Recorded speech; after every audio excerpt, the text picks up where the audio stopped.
হতে বারণ করছেন যে যত পাপ করেছে জীবনে, যদি একটা বার কেউ যদি আল্লাহ পাককে মন থেকে ডাকে, চোখ দিয়ে ঝরঝর করে পানি পড়ে, আল্লাহ পাককে বলে, সেজদায় গিয়ে পড়ে আল্লাহকে বলে রব্বিক ফিরলি, আল্লাহ আমাকে মাফ করে দাও, তার মনের মধ্যে যদি সততা থাকে, মন থেকে যদি সেই কথাটা বলে থাকে, আল্লাহ পাক শুধু তাকে ক্ষমাই করবেন না, তার সমস্ত গুনাহগুলোকে আল্লাহ নেকি দিয়ে পরিবর্তন করে দিয়েছে।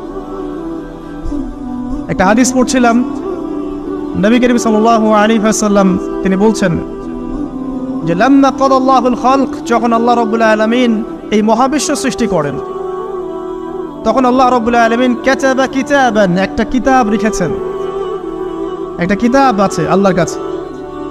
কাতাবা কিতাবান ফাহুয়া ইনদাহু ফাওকাল আরশ, যেই কিতাবটা আল্লাহর নিজের কাছে আছে আরশের উপরে, সেখানে আল্লাহ পাক লিখে রেখেছেন। কি লিখেছেন? ইন্না রাহমাতি সাবাকাত গদাবি, প্রতিটা ক্ষেত্রেই আমার রহমত, আমার দয়া, আমার করুণা আমার গজবকে পরাজিত করেছে। মানে আল্লাহ রাব্বুল আলামিনের গজব এর উপরে আল্লাহ পাকের রহমত অবস্থান করছে। জীবনের কোনো ক্ষেত্রে হতাশ হওয়ার কোনো সুযোগ নাই। আজকে পারিবারিক ভাঙন বলেন, ব্যক্তি পর্যায়ের আত্মিক ধ্বংসই বলেন, সমাজের বিপর্যয় বলেন, যাই বলেন, পিছনে একটা বড় কারণ আছে, সেটা হলো আল্লাহ থেকে দূরে থাকা মানুষ, আল্লাহ থেকে হতাশ হয়ে যাওয়া। আর এই কাজটা শয়তান করিয়েছে মানুষকে আল্লাহ থেকে দূরে সরানোর জন্য।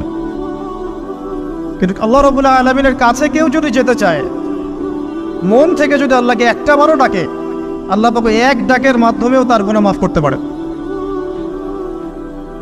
দুজন ব্যক্তির ঘটনা পড়লাম। একজন ব্যক্তি প্রচন্ড রকম আবেদ, প্রচুর ইবাদত করে। আপনারা জানেন ইবলিসও কিন্তু আবেদ ছিল, ইবলিস কিন্তু প্রচুর ইবাদত করেছে। এখন ওই ব্যক্তির একজন বন্ধু ছিল, এটা বানু ইসরাঈলের ঘটনা। তো সেই বন্ধু পাপী ছিল, বিভিন্ন কবিরা গুনাহ করত। আর এই আবেদ ব্যক্তি বারবার তাকে নসিহত করত, গুনাহ ছেড়ে দাও, তুমি পাপ করছো, গুনাহ ছেড়ে দাও। তখন সেই ব্যক্তি যে পাপ করছে সে বলতো যে আল্লাহ কি তোমাকে আমার রক্ষক বানিয়েছেন? আল্লাহ কি তোমাকে আমার উপর দারোগা বানিয়েছেন? আমাকে আল্লাহর হাতে ছেড়ে দাও, আমাকে নসিহত করতে শোনা।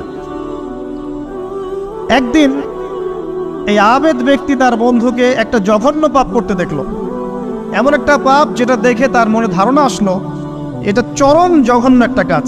তখন সে মুখ ফসকে বলে ফেলল যে আল্লাহ তোকে আর মাফ করবে না, আল্লাহ তোকে জান্নাত দিবে না। আল্লাহ রাব্বুল আলামিন মালাকুল মউতকে এই দুজনের কাছে পাঠালেন, দুজনের রূহকে কবজ করা হলো। এবার আল্লাহ পাক তার সামনে তাদেরকে উপস্থাপন করে বললেন যে তোমাকে আমার রহমত সম্পর্কে কে গ্যারান্টি দিয়েছে যে আমি কাউকে রহমত করব কি করব না? যাও, আমি তোমাকে জাহান্নামে পাঠালাম, ওই ব্যক্তি যে আমার রহমত প্রত্যাশা করেছে আমি তাকে জান্নাত দিয়ে দিলাম। দেখুন, এই হাদিসটা শুনলে মনে হয় বাহ্যিক হয়তো বা মুখের একটা কথার কারণেই সে জাহান্নামে চলে গেল। আসলে বিষয়টা এমন নয়। বিষয়টা আমি আপনাকে বোঝাচ্ছি। বিষয়টা হচ্ছে ইবলিসের মতো। ইবলিস কিন্তু শুধু মন থেকেই বলেনি যে খলাকতানি মিন নার ওয়া খলাকতাহু মিন তিন, আমি কেন তাকে সিজদা করব আদমকে? আদম তো মাটির তৈরি আর আমি তো আগুনের তৈরি।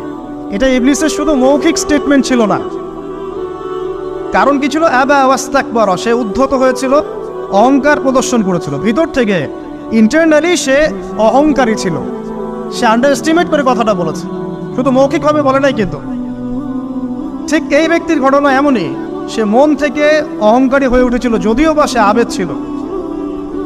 এখানে আমরা যারা প্র্যাকটিসিং মুসলিম হওয়ার চেষ্টা করছি, আমাদের জন্য এখানে নিদর্শন আছে। অচক্ষ নামাজ পড়েই ভেবে বসবেন না যে অনেক কিছু করে ফেলছে, এক চিল্লা দিয়ে মনে করে ফেলবেন না যে দিনের জন্য অনেক কিছু করে ফেলছে। একটা হজ করেছেন, ওমরা করেছেন, সিয়াম রেখেছেন, দিনের জন্য দান সদকা করেছেন, একটা মাদ্রাসা মসজিদ করেছেন, ভেবে বসবেন না আপনি সব অনেক কিছু করে ফেলেছেন এবং অন্যরা সব ককরোচ তেলাপোকা, ওরা জাহান্নামে যাবে, এমনটা মনে করবেন। জানি না আমরা যে কার আমলের কতটুকু আল্লাহর কাছে কবুল হচ্ছে। তো এখানে এই ব্যক্তির সমস্যা ছিল এই, সে নিজের আমলটাকে অনেক ভারী মনে করছিল এবং সে স্টেটমেন্ট দিয়ে ফেললো যে তোকে আল্লাহ পাক মাফ করবে না। এই একটা কথা মন থেকে বলার কারণে তার ইহকাল পরকাল দুটা বরবাদ হয়ে গেল, সে জাহান্নামে চলে গেল। ঠিক আরেক ব্যক্তির ঘটনা আছে এমন, এগুলো সবগুলো রেফারেন্স আছে। এক ব্যক্তি প্রচুর ইবাদত করত, আল্লাহ পাক তার ইবাদত করার জন্যে পাহাড়ের চূড়ায় একটা সুন্দর ব্যবস্থাও করে দিয়েছিলেন। সেখানে ডালিম গাছ হতো, ঝর্ণা আসতো, খাবারের কোনো অভাব নাই। হাদিসে এসেছে 500 বছর সে ইবাদত করেছে। কত বছর? কিয়ামতের মাঠে এই ব্যক্তির অবস্থা এমন হবে, তাকে জান্নাতে প্রবেশ করানোর জন্য নিয়ে যেতে বলা হবে। যাও আমার রহমতে জান্নাতে চলে যাও। আল্লাহ পাক তাকে এই কথাটা বলবেন। কিন্তু এই ব্যক্তি বলবে আমার আমলের কারণে, আল্লাহ পাক বলবেন আমার রহমতে জান্নাতে চলে যাও। ব্যক্তি বলবে আমার আমলের কারণে। আল্লাহ রাব্বুল আলামিন তখন তাকে দেওয়া সমস্ত নেয়ামতগুলোকে এক পাল্লায় করবেন, আর তার সমস্ত আমলকে আরেক পাল্লায় করবেন। তারপর দেখা যাবে আল্লাহর সমস্ত নেয়ামত তার একটা চোখের সমান হয় নাই। কথা কি বুঝতে পারছেন? একটা চোখের যে নেয়ামত আল্লাহ পাকের, সমস্ত আমল ও 500 বছরের ইবাদত এতটুকু হয়নি। তারপর তাকে বলা হবে ওকে জাহান্নামে নিয়ে যাও। এবার জাহান্নামে যাওয়ার সময় সে বলবে আল্লাহ তোমার রহমতে আমাকে মাফ করলো। তখন আল্লাহ পাক তাকে আবার ডেকে নিয়ে আসবে, বলবেন যে তোমাকে যে আমি ইবাদত করার জায়গা করে দিয়েছিলাম, এটাকে তুমি নিজে করেছো না আমি করেছি? সে বলবে আপনি করেছেন। তোমাকে যে আমি সৃষ্টি করেছিলাম তখন কি তুমি কোনো আমল করেছিলে? বলবে না। তাহলে তোমাকে যে সৃষ্টি করেছি আমি, এটা কি তোমার আমলের কারণে? না। তোমাকে সারা দুনিয়াতে এত নিয়ামত দিয়েছি, এটা কি তোমার আমলের কারণে? সে বলবে না। তখন তাকে জান্নাতে প্রবেশ করানো হবে। কিয়ামতের মাঠে এমন অনেক ঘটনা ঘটবে যেটা আমাদের চিন্তার বাইরে। আরেকজন ব্যক্তিকে ডেকে আনা হবে, যে ব্যক্তি একটা দুটা নয় বরং 100টা খুন করেছে। সে 99 জন মানুষকে হত্যা করার পর ফতোয়া খুঁজে বেড়াচ্ছিল যে আমার তওবা কবুল হবে কিনা। একজন আবেদের কাছে গিয়েছে। আবেদ আর আলেম কিন্তু এক জিনিস না। আবেদ মানে যে প্রচুর ইবাদত করে, তার জ্ঞান কম, সে শুধু জানে কিভাবে ইবাদত করতে হয়। আলেম হচ্ছে সে যে শরীয়তের গভীর জ্ঞান জানে, আবার ইবাদতও করে। আবার যারা জ্ঞান আছে আমল নাই, সেও কিন্তু প্রকৃত আলেম না। প্রচুর জ্ঞান আছে কিন্তু জ্ঞান অনুযায়ী আমল করে না, সেও কিন্তু প্রকৃত আলেম নন। এবার আসেন তো, এই আবেদের কাছে গিয়ে সে বলছে আমার কি ক্ষমা হবে? আমি 99টা খুন করেছি। সে বলল তোমার আবার ক্ষমা? তোমার ক্ষমা নাই। তখন এই ব্যক্তি এই আবেদকে হত্যা করে 100টা খুন পূর্ণ করলো, ওকেও সে মেরে ফেলছে। আমার ক্ষমাই হবে না তো তোর বেঁচে থাকার কি দরকার, তুইও মর। কি বুঝতে পারলেন? বর্তমান বিশ্বের উগ্র মাথার পলিটিশিয়ানদের মতো অবস্থা।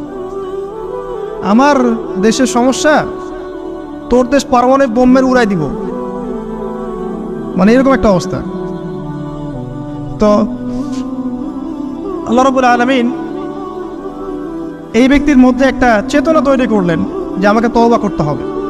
সে তখন সার্চ করতে লাগলো আরো কোনো আলেম আছে কিনা।